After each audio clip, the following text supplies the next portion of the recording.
Tómate un café desde cualquier parte del mundo con Central Café.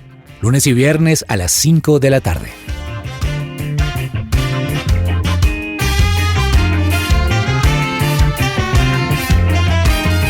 You make me shake, Holy Spirit.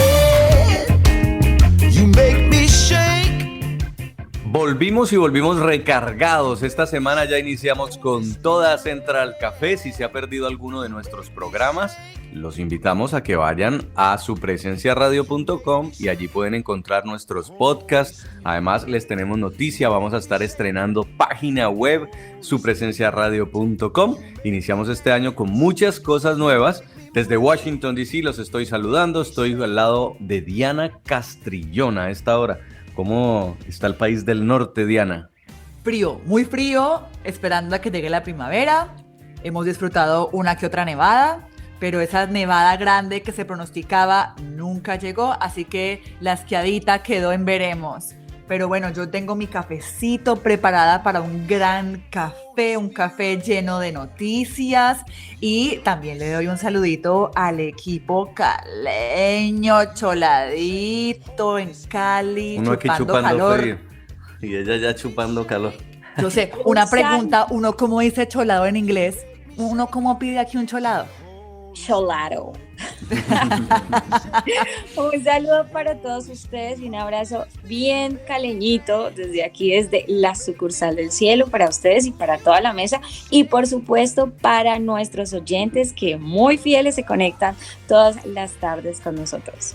Y Janina, ¿sí está haciendo calor en Cali? ¿Sí está así para derretirse? Pero mucho calor, o sea, hay que dormir como con 3 ventiladores, pero sabe que también hay días lluviosos, o sea, como que está un poco variable, pero ay, mi ciudad es muy bella, acogedora. O sea, el calor puede ser a veces como un poquito sofocante, pero luego llega el fresco por las noches, es una delicia. Me recomendaron un restaurante aquí en Washington, tengo que ir, le confieso, Janina, he empezado a extrañar nuestras empanadas, nuestro pan de bono, y me dijeron se llama Aroma y Café y la dueña es una caleña y me dijeron es como comerse un pan de bono en la panadería Cuti en Cali. ¡Wow! Bueno, tiene que ir, es obligatorio. Y eso me hace pensar, ¿saben qué? En que uno a veces desestima el pan de bonito y la empanadita, que no, que hay que tengo que hacer dieta. Pues sí, hay que tomar todo con mesura, pero no hay que dejar de disfrutar de las delicias. El valle a nivel gastronómico es riquísimo y hay que valorarlo y aprovecharlo mientras lo tenemos. Bueno, pero también nos tomamos un café allí en la capital de la Almojábana con don Andrés Sánchez. Andrés, ¿cómo está Bogotá? Y el ajiaco santafereño. Uy, esto me hizo despertar el hambre. Muy bien. ¿Cómo van todos? Un abrazo virtual desde la cabina de Su Presencia Radio en La Castellana. Los saludo con un delicioso café. Aquí lo tenemos en la mesa y hoy está aquí conmigo. Tengo el privilegio también de saludar a Juanita. Aquí en la capital del país hay unos días espectaculares, Jason, con un sol impresionante. No sé si han tenido la oportunidad también de ver la luna en las noches. Ha sido también tremenda luna llena. Luna de lobos, dicen. Uy, no. O sea, usted se esconde, Se ¿no? transforma. Hablando de Cali, Janina, debo confesar algo. Imagínense que de vez en cuando me invitan a la Luciérnaga, porque trabajo para Caracol Radio. Y bueno, Gabriel de las Casas es bastante cómico el personaje. Yo estaba hablando de Jill Biden, la primera dama de los Estados Unidos, una persona bastante preparada, con doctorados, con maestrías, y quise decir que estaba más preparada que un champús, como decimos en Colombia. Yo pensé que era un dicho conocidísimo en todo el país y aparentemente eso nada más lo conocen en Cali. Y pues Gabriel de las Casas me preguntó que qué era eso, que eso no se comía en Bogotá. Uno ahí que dice, ¿cuál es el dicho equivalente en Bogotá, Sánchez? ¿De qué? Perdón, Janita. Del champús bayuno. ¿Se acuerdan esa bebida famosa que lleva... ¿Qué lleva, Janina? Como un salpicón de maíz. No, pero Algo eso así, ya algo no así. es chistoso. No, pero sí me encanta, sí. Y es más preparada que un ajiaco bogotano. Bueno, hoy vamos a hablar de un tema que también nos compete a todos, y es que en esta reactivación de este 2021 lo conversábamos también con una socióloga en el programa pasado, el punto clave es el regreso a clases, tanto de los niños como de los jóvenes, como de los adultos, universitarios, posgrados, jardines infantiles, todo lo que tenemos que saber sobre este retorno a la normalidad en Colombia o en cualquiera de sus países. Y este es el tema de hoy, volver a clases. ¿Qué hay para hoy?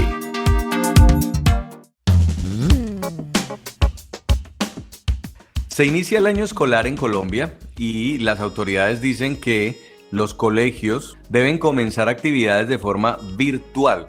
Sin embargo, los profesores están diciendo en gremio, mire, las condiciones no están dadas. O sea, esto de regresar a las clases virtuales no tiene mucho sentido en un país donde no hay conectividad, donde todos no tienen el mejor computador, donde todavía no estamos listos para evaluar. ¿Cómo ha sido el regreso a clases en Bogotá? Pues Jason, últimamente se habla mucho de la rebelión de los columpios. Son miles de padres de familia que están pidiendo una reapertura gradual de las instituciones en Bogotá. Pero la Secretaría de Salud y el distrito dice que por ahora no es viable debido a la velocidad de contagios y que los niños pues pueden ser unos transmisores del virus. Muchos de ellos pues viven con papás adultos, con sus abuelos, con sus tíos y no es el momento, dice el distrito. Se están empezando a reactivar las clases de manera virtual, pero hay padres de familia que dicen no aguantan más. Es un impacto de la falta de la presencialidad en la educación, dicen que es inmenso, y el último en hablar sobre este tema fue Moisés Wasserman. Él es ex rector de la Universidad Nacional y él está pidiendo acelerar el retorno a las aulas, pues sabemos que también es muy difícil para los niños estar encerrados, aumentó el maltrato intrafamiliar, los abusos. Hay padres que pues mientras están trabajando también ha sido un proceso tratar de guiar las tareas de sus hijos, las reuniones con los profesores, y lo que usted decía, Jason, también es preocupante que en la capital del país y en muchas regiones hay niños que aún no tienen acceso al internet.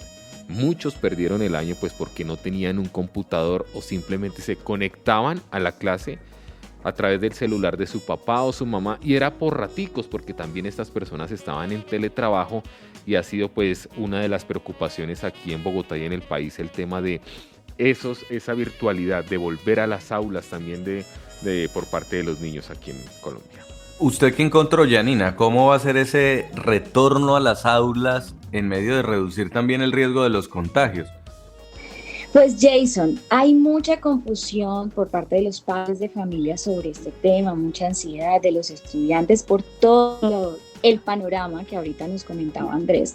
Sin embargo, como anunció la ministra de Educación, María Victoria Angulo, se va a realizar el medio de la alternancia, es decir, se va a empezar a regresar gradualmente y se va a retomar unas clases presenciales, pero la mayoría de las clases se van a hacer de manera virtual y se van a dejar unos trabajos para la casa. Entonces, digamos que hay una preocupación de los papás de si va a ser obligatorio tener que mandar a los niños al colegio, y sobre eso les voy a contar varias cosas. Lo primero es a tener en cuenta que no todos los colegios van a regresar a las aulas en este inicio de año académico. La presencialidad no va a ser total, como ya lo expliqué, y para que un colegio pueda aplicarlo, digamos, esta medida de alternancia, donde a veces se va en presencial, pero la mayor cantidad de veces en su casa, primero el colegio debe cumplir con todos los protocolos de bioseguridad, ¿sí? Solamente los colegios autorizados, una vez se verifique el cumplimiento de esas medidas de bioseguridad por parte de las autoridades locales, les van a dar el permiso. En Bogotá, por ejemplo, hay 695 instituciones educativas de todos los niveles habilitadas por el distrito para el regreso a clases presenciales, pero de estas apenas 83 son colegios oficiales, 444 son colegios y jardines privados y el resto son universidades e instituciones de educación para el trabajo y el desarrollo humano. Entonces solamente estas instituciones son las habilitadas para hacer esto. pero algo a tener en cuenta es que no va a ser obligatorio, o sea, para esos papás que dicen, ay, yo voy a tener que mandar, no, el gobierno ya dijo que eso va a ser a voluntad de los papás y que los colegios deben trabajar en que los niños que decidan no ir a clase pues puedan tener esas medidas para que ellos no se queden atrasados. Entonces no va a ser algo obligatorio. Sí, hoy vamos a hablar justamente con la rectora de una universidad que se está levantando con base en clases virtuales y vamos a hablar también con el coordinador de análisis de datos de la Fundación Empresarios por la Educación, que hicieron un estudio para analizar el impacto del COVID en la educación del país. Y queremos a esta hora abrir las redes sociales para conocer las opiniones de nuestros oyentes. ¿Qué piensa la gente? Esta sección es posible gracias a Coffee and Jesus Bogotá. ¿Y en qué piensa la gente? Queremos conocer el regreso a clases. ¿Cómo lo afecta? Usted es un estudiante universitario, cuéntenos cómo lo va a afectar. Usted es un padre de familia, ¿cómo lo está afectando? Usted es profesor. ¿Es momento de volver a clases presenciales o confía más usted en seguir en el aislamiento y de pronto en un sistema virtual? Puede escribirnos con el hashtag #CentralCafé y cuéntenos su opinión. Los vamos a estar leyendo en Twitter, en Facebook y en Instagram. O si prefieren, también pueden escribirnos a nuestra línea de WhatsApp. Juanita, recordemos el WhatsApp para que la gente nos esté escribiendo. Claro que sí, Jason, 310-551-2625, 310-551-2625. Allí pueden participar con la pregunta y el tema de hoy aquí en Central Café. Y a esta hora se va a tomar un café con nosotros, una invitada muy especial. Ella es la rectora de la Fundación Universitaria Internacional de Colombia, UNINCOL, y hemos decidido invitarla porque ellos son expertos en materia de educación superior, pero cuentan con programas académicos que integran la virtualidad en la experiencia con el sector educativo, con proyección a nivel nacional, hacia América Latina, hacia Europa, y logran la excelencia en medio de esto. Ella es Joana Acevedo. Joana, bienvenida a Central Café. Jason, ¿cómo estás? Un gusto saludarte, un gusto saludarlos a todos, los del equipo y por supuesto a todos los que nos están escuchando. Bueno, Joana, esto ha sido la locura, el regreso a clases, todo el mundo entre las primeras semanas de enero, la primera de febrero, preparándose para saber si regresan o no, y las dudas son inmensas. En Colombia todavía no estamos preparados en muchos aspectos para que los niños estén conectados desde su casa, y me imagino que el desafío en la educación superior pues también sigue siendo grande. Yo quiero conocer su opinión sobre esta adaptación del sistema educativo en medio de la pandemia y si debemos estar tranquilos y esperanzados o más bien preocupados. Pues mira, yo siento, como una defensora de la educación virtual, que tal vez algunos meses atrás, pues mi respuesta hubiera sido otra, pero hoy siento que la virtualidad se ha convertido como en nuestra principal y para algunos pues la única forma de interacción, y que toda esta emergencia sanitaria que estamos viviendo pues nos ha obligado a mantener un distanciamiento social y a realizar todos nuestros encuentros sociales, familiares, a cumplir con nuestras obligaciones laborales mediante trabajo remoto, a volver la educación presencial virtual, que es un poco lo que estás diciendo. Todo eso a través de plataformas tecnológicas. Entonces creería que hoy, tal vez más que nunca, podemos confiar en la virtualidad, reconocer el enorme potencial de los avances tecnológicos que, independientemente de los gustos o posiciones personales, pues nos ha permitido ejecutar muchas de nuestras actividades y seguir cumpliendo con lo que tenemos que cumplir en medio de todo esto que estamos viviendo, ¿no? Se conoció un debate de control político en el Consejo de Bogotá, donde allí revelaban que por retrasos en compra de tabletas y computadores portátiles, aproximadamente unos 30.000 jóvenes vulnerables no tienen cómo iniciar clases virtuales en Bogotá. ¿Cómo se logran herramientas y acompañamientos eficaces a distancia? ¿Cómo podrían hacer estos jóvenes para poder acceder a sus clases virtuales y no perder pues más allí las clases? Mira, ese es un tema muy complejo y quizás uno de los desafíos pues más grandes de la educación virtual, o de esta educación, digamos, mediada por tecnología de forma obligada. La brecha digital en un país como Colombia, esa enorme desigualdad que existe entre las personas que tienen acceso a internet y los dispositivos para poder tener un aprendizaje en línea es enorme. Las últimas cifras pues, que conozco del DANE dicen que alrededor de entre el 20 y el 25% de los estudiantes que están en zonas rurales tienen conectividad a internet.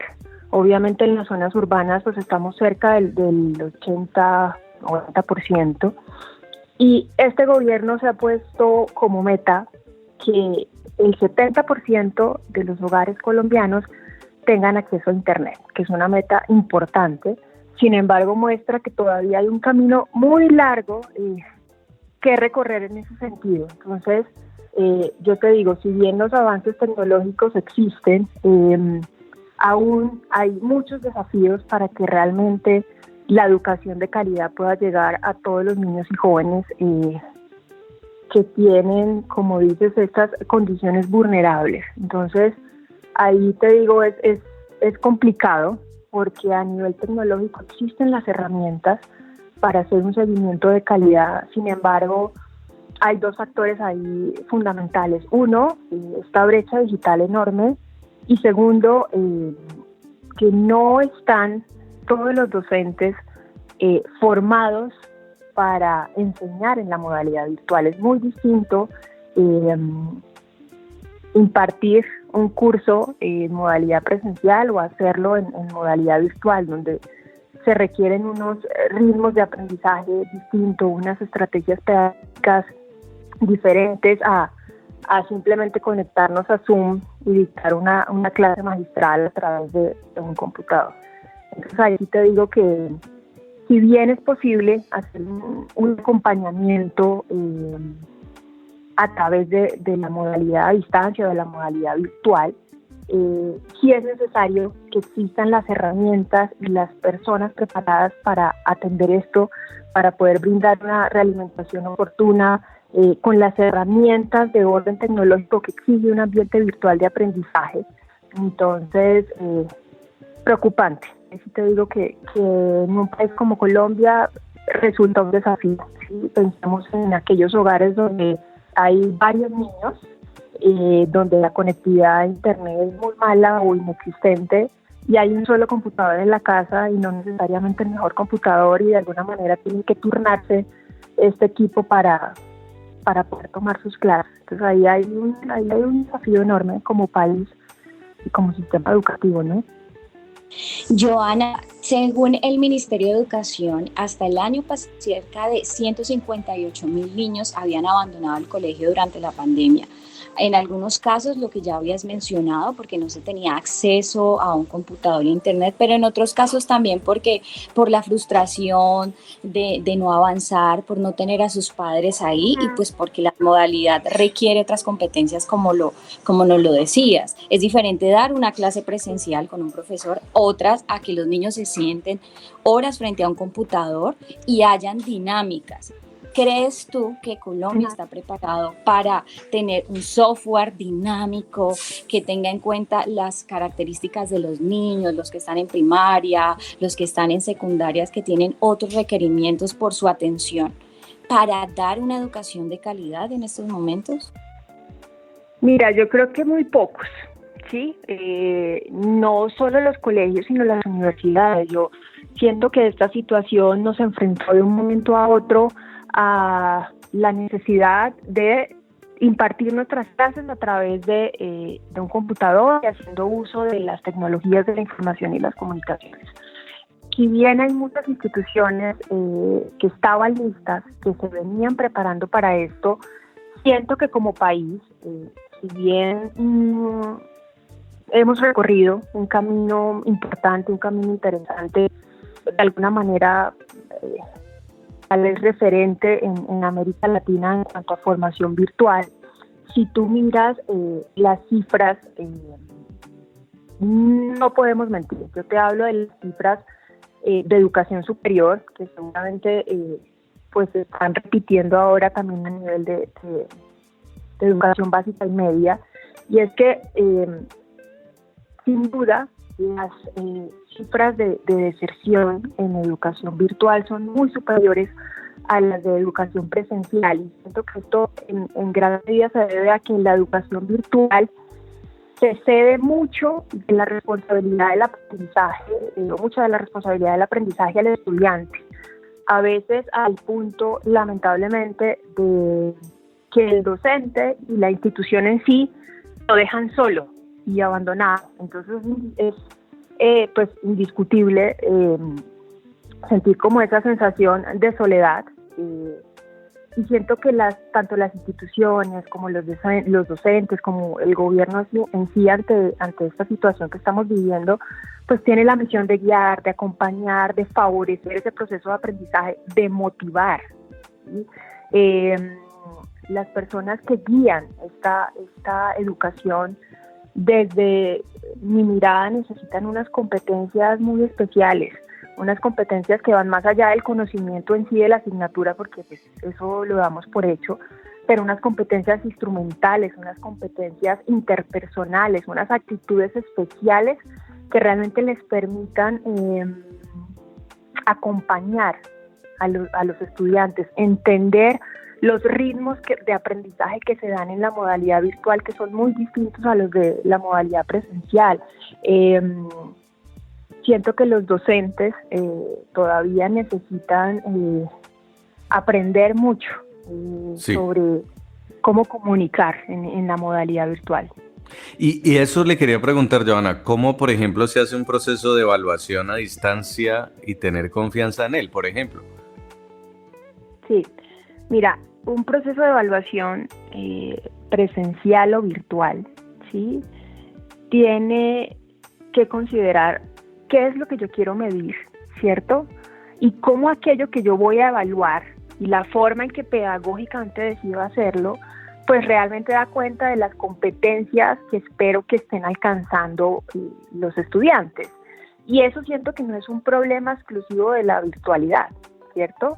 Si mi estudiante tiene las competencias, los conocimientos, las destrezas que yo espero, pues esa es una pregunta de orden académico y no tecnológico. Mira, yo insisto, yo creo que el problema no es de las tecnologías de información, ¿cierto?, sino de ambientes educativos mal planteados, de personal académico no preparado para atender esta modalidad, porque realmente hoy existen plataformas tecnológicas que son capaces de generar informes que nos muestran la actividad de los usuarios en la plataforma, el tiempo que están pasando en los campos virtuales, a qué espacios de este campo ingresan y cuánto tiempo permanecen allí, incluso realizar pruebas donde a través de una cámara pues es posible identificar o autenticar la identidad del estudiante y monitorear y vigilar esto desde cualquier lugar mediante recursos telemáticos. Entonces, a nivel de plataforma tecnológica, creo que las condiciones están. Es un tema más del compromiso de las instituciones educativas de, bueno, estoy ante unas condiciones, qué egresados quiero tener y entonces qué estrategias y qué herramientas utilizo para evaluarlos y hacer seguimiento. Creo que está ahí más como el problema. Súper interesante. Y para cerrar, porque ya se nos está agotando el tiempo, ¿qué carreras se pueden estudiar de forma virtual y cuáles no? Porque yo no me imagino, pues yo me imagino comunicación social se puede estudiar virtual, pero un médico estudiando virtual y cuando vaya a la cirugía real, ¿cómo va a ser? Pues mira que has puesto las cifras de forma muy clara, o el escenario de forma muy clara. Esta es una discusión eterna de los académicos sobre qué se puede dictar y qué no, y bueno, todo esto un poco que has mencionado. Sin embargo, yo te hablo de las cifras que conozco, y digamos que esas cifras de alguna manera pues nos muestran o nos indicarían que la normativa nacional, por lo menos en Colombia, pues ya juzga, dado esos programas que hay aprobados, pues qué es posible dictar hoy o qué áreas del conocimiento hoy se pueden desarrollar a través de la modalidad virtual y cuáles no. si uno revisa los programas del ministerio, hoy el ministerio tiene más de, 13.000 programas en todas las modalidades, en todos los niveles de formación. Y de esos, un porcentaje muy pequeño, 5 o 6%, unos 800 algo programas, son en modalidad virtual, en todas las áreas de conocimiento, en administración, en temas agropecuarios, de artes, de humanidades, de ciencias naturales, ciencias sociales, incluso de ingeniería, que en algún momento se pensó que podría ser muy difícil dictarlo en modalidad virtual. Sin embargo, en temas de salud, no alcanzan a ser 20 programas. Si miras a nivel de carreras de pregrado, existe solamente un programa en Colombia en modalidad virtual y está relacionado con la administración del sector de la salud. Entonces creo que estas cifras nos muestran que efectivamente, como tú lo dices, basado pues como en el sentido común, pues la normativa hoy colombiana no permite programas del área de salud en esta modalidad, pues por todas las implicaciones que tiene académicas y pues de todo tipo, ¿no? Joana Acevedo, rectora de Unincol, muchas gracias por habernos acompañado aquí en Central Café. A ustedes un abrazo y espero que nos podamos tomar ese café en el mismo espacio físico cuando todo esto nos permita hacerlo. Por favor, está invitadísima a nuestra cabina en Bogotá, apenas nos lo permita este COVID, este desafío que además enfrenta el sector educativo. Muchas gracias, Joana.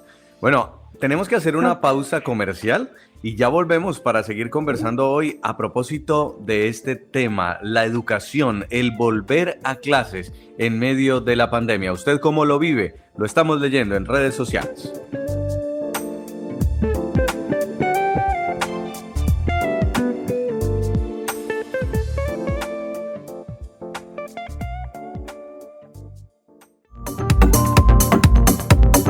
No te desconectes, estás con Central Café.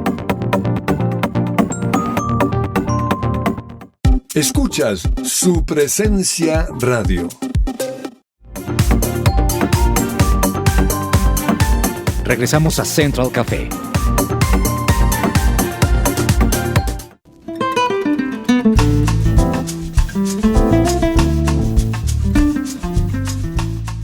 ¿Buscas un colegio cristiano para tus hijos con metodología Montessori? Liceo Cristiano La Vid, educación preescolar y primaria, barrio Modelia, alternancia y virtual. Conócenos al 318-690-6147 o ingresa a www.liceocristianolavid.edu.co.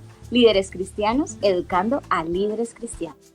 Y en COBA Abogados Asociados trabajamos por relaciones legales y equilibradas entre empleadores y colaboradores que permitan la protección de tu empresa. Visítanos en www.cobaasociados.com o al WhatsApp 319-622-0673. 319-622-0673. Somos CESPROSEG, tu aliado en dotaciones, elementos de protección personal y seguridad industrial. Contáctanos en Bogotá al 313-441-1326. Muy bien, hoy estamos hablando sobre el regreso a clases. En Colombia y en cualquier parte de América Latina inicia el año y también inicia el año escolar y otros regresan de las vacaciones de diciembre. Pues estamos hablando de esas preocupaciones, no solamente logísticas por el tema de la virtualidad, sanitarias por el tema del regreso a la presencialidad con el debido distanciamiento físico, sino también las consecuencias emocionales que ha traído el confinamiento para muchos niños, para muchos jóvenes, y quisimos invitar a la Fundación Empresarios por la Educación porque ellos han hecho un estudio muy interesante en colaboración con el Banco Mundial para analizar el impacto del COVID en la educación del país. A esta hora nos atiende Diego Sánchez, él es el coordinador de análisis de datos de la Fundación y se va a tomar este café con nosotros. Bienvenido, Diego, qué gusto tenerlo. Muchas gracias a todos por la invitación y qué emoción poder compartirles parte de la información que hemos construido. Según este estudio, ¿qué necesitan las escuelas en tiempos de COVID-19? Digamos que hay varios frentes de trabajo que la encuesta, digamos, que hicimos alrededor tanto de directivos docentes, por un lado, como de secretarios de educación, nos arrojan que necesitan las escuelas. Por un lado, hay un tema de cómo mantenemos, digamos, a los estudiantes el apoyo a las familias en estos procesos, cómo aseguramos la continuidad de los aprendizajes, y por otro lado, cómo garantizamos lo que usted mencionaba hace un momento, que es esta gestión emocional tan compleja en estos tiempos, tanto de las familias como de los maestros, como de los directivos docentes en la institución educativa. Esos son como los 3 grandes frentes de trabajo que arroja, digamos, esta evaluación que hicimos en 275 directivos docentes y 41 secretarios de educación. Diego, háblenos del apoyo a los padres de familia para que puedan acompañar a sus hijos en los procesos de aprendizaje en casa. Efectivamente, y yo creo que uno de los resultados más interesantes que tiene la encuesta tiene que ver con esta brecha que existe entre lo urbano y lo rural, o entre los hogares, digamos, con nivel socioeconómico más bajo versus los altos. Se encontró, digamos, que en contextos rurales el reto del apoyo familiar es mayor, al igual que en los contextos de nivel socioeconómico más bajo. Nosotros, digamos, en colaboración con Banco Mundial, encontramos unas estrategias que nos parecen pertinentes. Por ejemplo, que los docentes, ya sea a través de medios escritos en las guías o en otros procesos, puedan también incluir instrucciones para los padres sobre el rol de ellos en las actividades. A veces pensamos que tenemos que hacer la actividad del estudiante nosotros como padres o madres de familia, pero también cómo los acompañamos nosotros en este proceso. Y ahí una de las estrategias es brindar instrucciones también para ellos, aprenderles, digamos, sugerirles preguntas que podrían hacer a los estudiantes en estos esquemas, y acompañarlos, digamos, en las tareas, más no realizándolas directamente. Y es que la educación remota supone un desafío. En las zonas rurales no cuentan con equipos de cómputo y en algunos casos sin electricidad. Diego, ¿cómo dar clases virtuales sin conectividad? Yo creo que ese es uno de los grandes desafíos que hoy tenemos, porque efectivamente en los contextos rurales no tenemos conexión a internet, a veces no tenemos ni siquiera electricidad. Entonces aquí los medios escritos se vuelven un acompañamiento, y más que hablar de educación virtual, yo creo que hablaríamos de educación en distancia o en alternancia, teniendo en cuenta que uno de estos elementos es a través de estos medios escritos, pero también con la fuerte recomendación de que la presencialidad es importante, por supuesto, mediado por un contexto progresivo, gradual y seguro, como lo dicen nuestros gestores de política pública, teniendo en cuenta esas características. Y aquí la mayor recomendación es cómo trabajamos con los directivos docentes y docentes para garantizar estos mínimos que se puedan tener, pero también garantizando estos medios escritos y pues por supuesto cerrando esta brecha entre lo digital y lo presencial. ¿Qué más encontraron? ¿Qué le llamó la atención, Diego, de este estudio? En un momento sin antecedentes, ¿la educación se rajó? Yo creo que uno de los elementos más interesantes es cómo gestionamos las emociones de todas las personas que rodean la institución educativa, no solamente de los estudiantes, por supuesto, prioritarios, también de nuestros maestros, de nuestros directivos docentes que han estado trabajando fuertemente en el territorio con nuestros estudiantes. Cómo gestionamos las emociones de todos, porque es un momento de mucha incertidumbre y eso implica mucho liderazgo, y liderazgo en entender qué implica gestionar momentos de cambio difíciles, e incluso para nuestros estudiantes, directivos docentes, familias, están perdiendo a veces seres queridos en la casa, por el contexto, digamos, de la pandemia. Estamos teniendo situaciones complejas alrededor de la economía, de lo que puede significar, digamos, para los ingresos de los hogares. Y yo creo que este es uno de los grandes hallazgos, es los aspectos sociales o emocionales emergieron, por un lado, por parte de la encuesta que hicimos a rectores, pero también por parte de los directivos docentes. Y esto es un llamado a cómo podemos, digamos, transitar estas emociones, reconocerlas, entender que existen, no ocultarlas y meterlas debajo de un tapete como a veces se espera o se pretende que se haga, sino manifestarlas y meterlas, digamos, articularlas transversalmente con el currículo. No necesariamente necesitamos una clase de gestión de las emociones, sino como en la clase de matemáticas, de ciencias sociales, de lenguaje, podemos transitar y podemos manifestar las emociones, pero también cómo acompañamos a los maestros desde las secretarías de educación en este proceso de gestión de las emociones. También muchos de nuestros maestros son población en riesgo, muchos de nuestros directivos docentes son población potencialmente con comorbilidades. ¿Y esto qué significa? Sí. ¿Cómo los acompañamos a ellos? Diego, otra de las preocupaciones será, y que inquieta a muchos padres de familia, incluso en la encuesta que ustedes hicieron también a los rectores, es cómo se hará un proceso de evaluación y poder tener confianza en él. Sí, yo creo que uno de los elementos importantes es la evaluación de los aprendizajes, y aquí es cómo hacemos una evaluación, como los técnicos lo llaman a veces, más formativa que sumativa. Es decir, que nos dé cuenta de qué está aprendiendo y cómo esto me ayuda a apalancar los siguientes pasos de planeación en mi clase. ¿Cuáles son estas estrategias que puedo tener yo? No para decir si aprobó o no aprobó, sino a mejorar mis estrategias de enseñanza, pero también para acompañar mejor el proceso de aprendizaje de nuestros estudiantes. Más allá de exámenes finales, de enfocarse, digamos, en estas pruebas que nos dicen si aprendió, no aprendió, es, por ejemplo, utilizar herramientas súper sencillas de qué es lo que usted sabe, qué quiere saber y qué aprendió. Y con eso, por ejemplo, los profesores, los directivos docentes pueden retomar estos procesos de aprendizaje. Una alternativa adicional también es que los diagnósticos que realicen les permitan tener esta información para priorizar qué aspectos tienen que trabajar más con sus estudiantes y qué aspectos tal vez debo priorizar yo del currículo, de todo lo que tenemos que aprender con nuestros niños este año, qué son los elementos esenciales que nos parecen fundamentales para su proceso de formación y podamos retomar en el mediano plazo.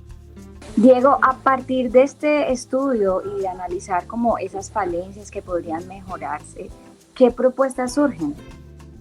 Digamos, aquí hay varios elementos y es, por supuesto, uno de los fundamentales es, como lo mencioné, el apoyo a las familias en distintos frentes. Uno, en el apoyo a las emociones, en cómo ellos acompañan a los estudiantes, y no está mal también decir que no sé. El otro es, y no es menor, es garantizar que nuestros estudiantes se queden en las escuelas. Hoy los datos, digamos, con corte a Ministerio de Educación 2020, en noviembre, nos dicen que más o menos 175,000 estudiantes han abandonado la escuela en lo que ha pasado este año, pues 2020, y eso es una preocupación enorme. Quiere decir que en algunos contextos se nos están yendo los estudiantes. ¿Cómo generamos estrategias para que se queden nuestros estudiantes dentro de la escuela? Para que no se vayan, digamos, a otros espacios y se puedan desviar, digamos, de trayectorias escolares completas. Y finalmente, por supuesto, ¿cómo cerramos esta brecha que pues desde hace muchos años se viene observando entre contextos rurales urbanos, entre nivel socioeconómico bajo y nivel socioeconómico alto, respecto a acceso a internet, a computadores, pero también al saber de la formación docente de usar un computador para, digamos, trabajar en mi clase, de propiciarlo, el aprendizaje en la planeación académica de mis estudiantes utilizando medios digitales. Y por supuesto, y no menos importante, cómo trabajamos a partir de los datos y cómo los datos nos están informando sobre en dónde tengo que poner más atención, en dónde menos, si los estudiantes están yendo, si estoy teniendo un gran rezago en el aprendizaje en relación, digamos, con la vulnerabilidad que se tiene y la relación, digamos, de salud, del sistema de salud, cómo se encuentra en cada uno de los municipios versus cómo se encuentra al interior de la escuela. Y si eso es posible, pues volver en modelos de alternancia, por supuesto, progresivo, gradual y seguro, que permita, digamos, retomar las actividades presenciales de nuestros estudiantes. Y es de admirar lo que están haciendo los niños, su mayor esfuerzo. Tengo unas vecinas y me llama la atención que a las 7 de la mañana están con el uniforme del colegio y ya en sus computadores. Son muy juiciosas y bueno, mi admiración total para los que están haciendo todo el esfuerzo para recibir las clases. Pero finalmente, ¿qué decirle a los padres de familia que están desesperados en medio de esta pandemia? A los profesores que dicen que aún no pueden ir a una clase presencial por estar en alto riesgo y a los niños que quieren y anhelan volver a las aulas. Sí, aquí el mensaje principal es todos estamos aprendiendo en esta fase y esto implica comprensión y mucha tolerancia también de las emociones que cada uno tiene, así como a veces como padres de familias estamos desesperados, nuestros estudiantes también. Y así también lo pueden estar nuestros docentes angustiados o nuestros directivos docentes. Yo creo que esta es una tarea para desarrollar mucha empatía con todos, tanto con nuestros hijos como con nuestros padres, con nuestros docentes y nuestros directivos docentes. ¿Cómo podemos, digamos, gestionar este aprendizaje en casa de alguna manera, conociendo y propiciando estas prácticas de estudio en los hogares, acompañando a las familias y acudientes y comprendiendo, digamos, que el mundo de cada uno es particular y requiere, digamos, unas consideraciones? Muy bien, es Diego Sánchez, coordinador de análisis de datos de la Fundación de Empresarios por la Educación. Muchas gracias por haber compartido este tiempo y por habernos compartido estos resultados. Muy interesante este estudio y todavía lo que nos falta por aprender en materia de educación a distancia y de educación en tiempos de COVID. Mil gracias. Gracias a ustedes. Ya ustedes están escuchando, pues, cómo se está haciendo este proceso, este desafío que supone el tema educativo. Y yo quisiera que escucháramos a Fernanda Galvis en su sección Padres e Hijos, otra de las integrantes de Central Café, que se ha preparado justamente esta reflexión sobre qué significa realmente volver a clases, qué significa un proceso de aprendizaje. Y sobre todo en estos tiempos, donde es tan fácil criticar, decir, mire, yo no puedo, no tengo, es que no hay computador, es que los profesores no son buenos, es que, en lugar de ayudar a construir, porque todos estamos viviendo un tiempo nuevo, todos estamos viviendo un tiempo distinto. Y más bien si ayudamos a encontrar esas soluciones, en lugar de dedicarnos a quejarnos en las redes sociales o en las asociaciones de padres de familia, creo que podemos llegar a un punto en común. Esto es Padres e Hijos con Fernanda Galvis. Padres e Hijos con Fernanda Galvis.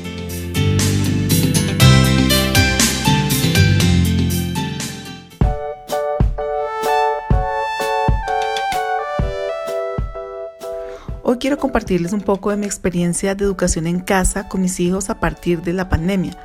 Claramente no ha sido fácil, pues creo que no estábamos preparados para enfrentar algo así.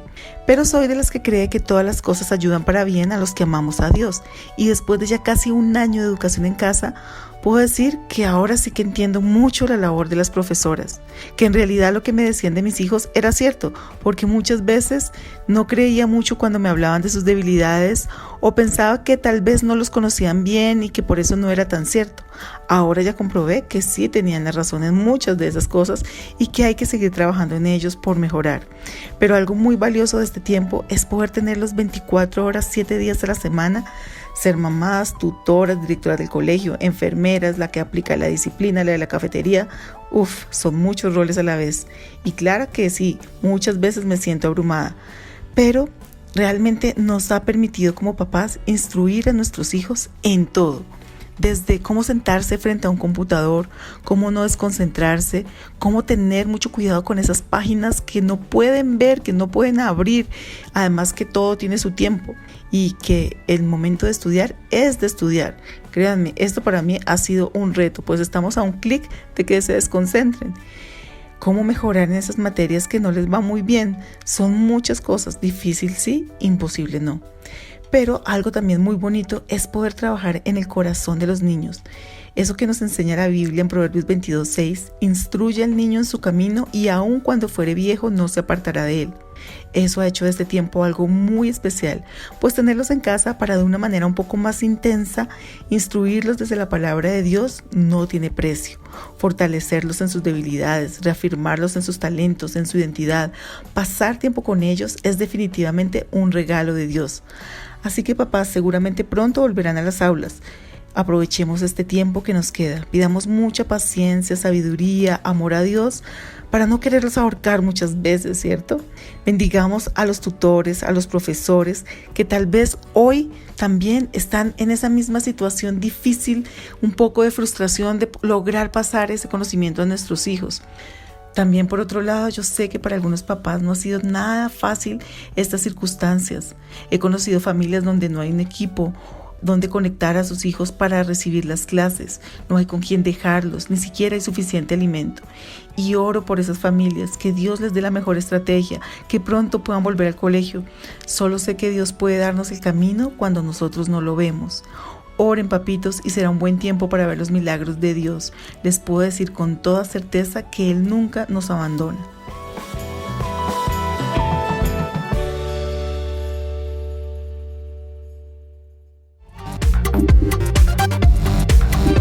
Estás conectado con Central Café.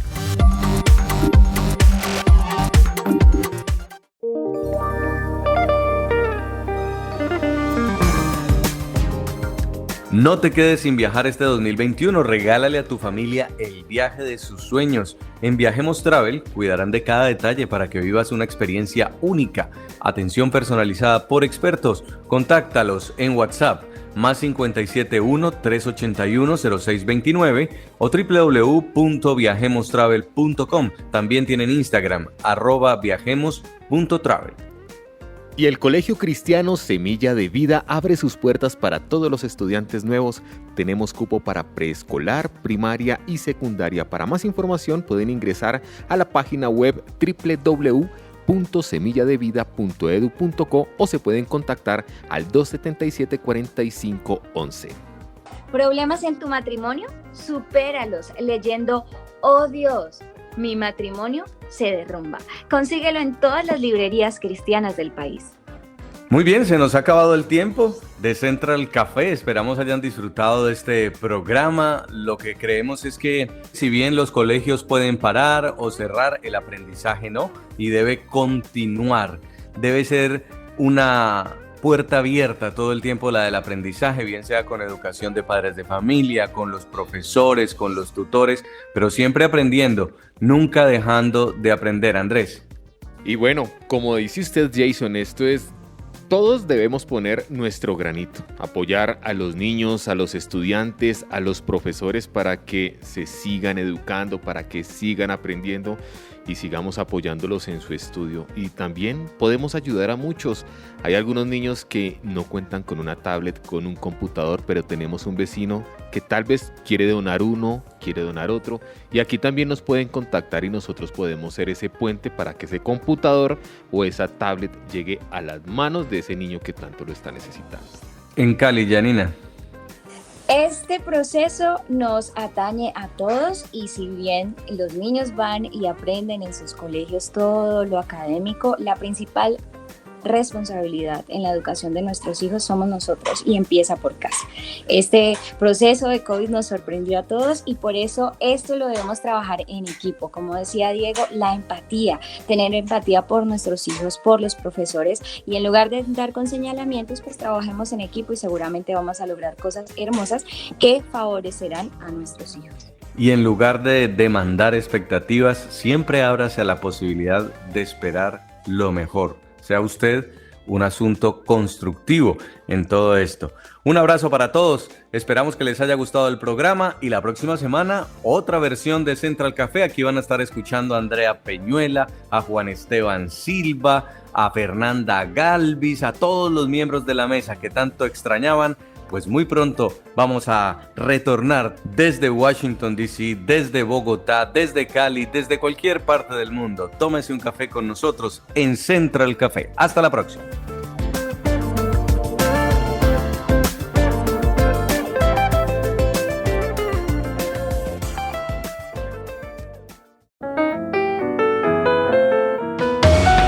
Central Café también está en supresenciaradio.com. Allí puedes encontrar el listado con todos los programas de Central Café en SoundCloud.